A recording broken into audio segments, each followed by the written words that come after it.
All right, let's just forget everything you think you know about explainers. Because today, you're not just watching. Oh no, you are in it.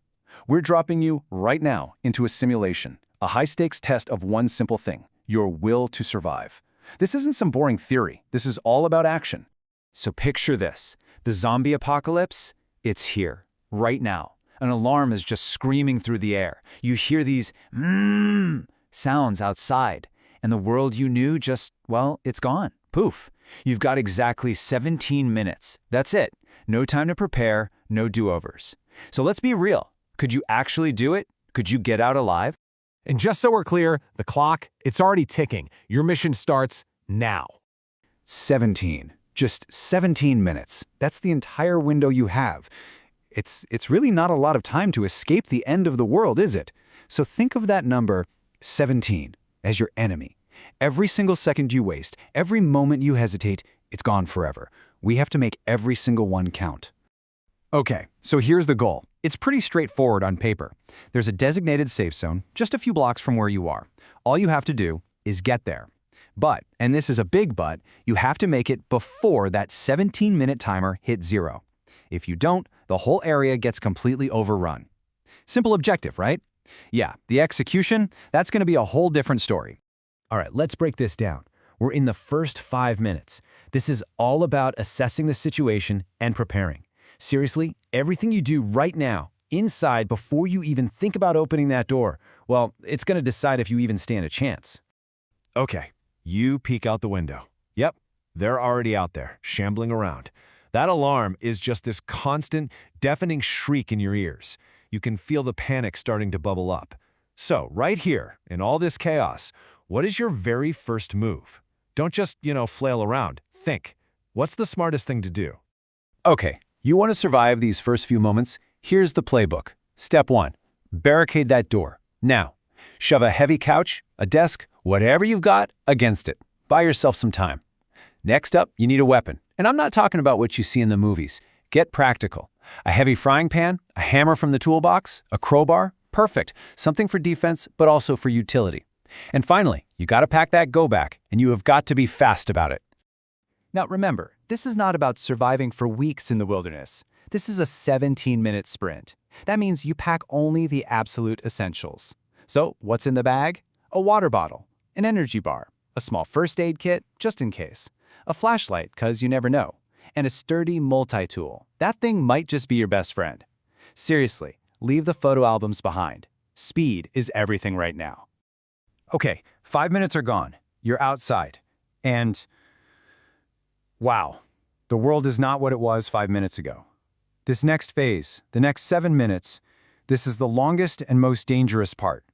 You're basically crossing a minefield. The streets are not safe. Listen to this, because it says it all.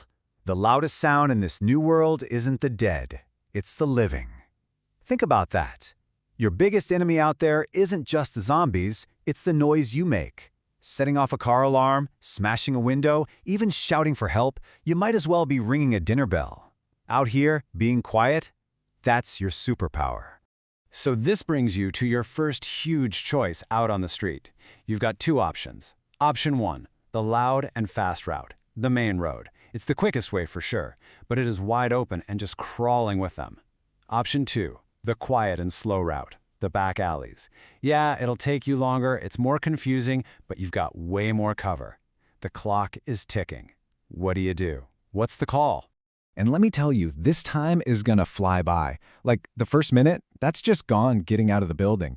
Bam, minute 4, you're already facing a huge obstacle, like trying to get across a main street.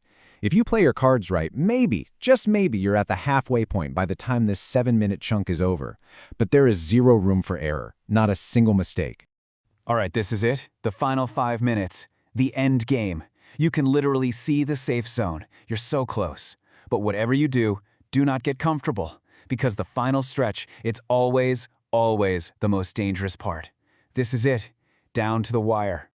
And of course, it's not going to be a straight shot to the finish line. Of course not. There's a jammed security gate. Good thing you brought that multi-tool, right? Then a path that looked clear suddenly fills up with them. Then you've got this one last terrifying dash across a wide open street. And then you see someone, another survivor. They're trapped, cornered. What do? Do you risk it all to help them? I mean, your heart has got to be pounding out of your chest. Every single instinct in your body is just screaming, run. But this moment, right here, is what it all comes down to. One wrong move, one panic decision, and it's game over. You have to force yourself to be calm, assess the situation, and then execute your plan. And stop. Time is up. The simulation is over. Okay, just take a breath. Did you make it? Are you in the safe zone? Look, whether you made it or not, let's talk about what just happened. Let's debrief. Because, this was never really about the zombies. So what were the real keys to survival here? You might think it's all about speed, just running as fast as you can. But surprisingly, nope. Look at this. Stealth was actually the most important factor. It turns out avoiding a fight was way, way better than trying to win one. Sure, speed and strategy were absolutely crucial, but the biggest advantage you could have, it was just not being seen in the first place. And that's really the whole point of this. This 17-minute challenge, it wasn't about how fast you are or how much you can lift. It was a test of your mind. It was about how you make decisions, fast decisions, when you're under the most extreme pressure imaginable. Your ability to prioritize, to assess risk, to make a clear-headed choice, that is the real survival skill. So for those of you who made it, seriously, congratulations, you survived. But here's the thing to remember. Survival isn't the finish line. It's just the start of the next race. You're standing in that safe zone with pretty much nothing. A water bottle, maybe a flashlight, and the clothes you're wearing. The real challenge? It's just getting started. So, what do you do now?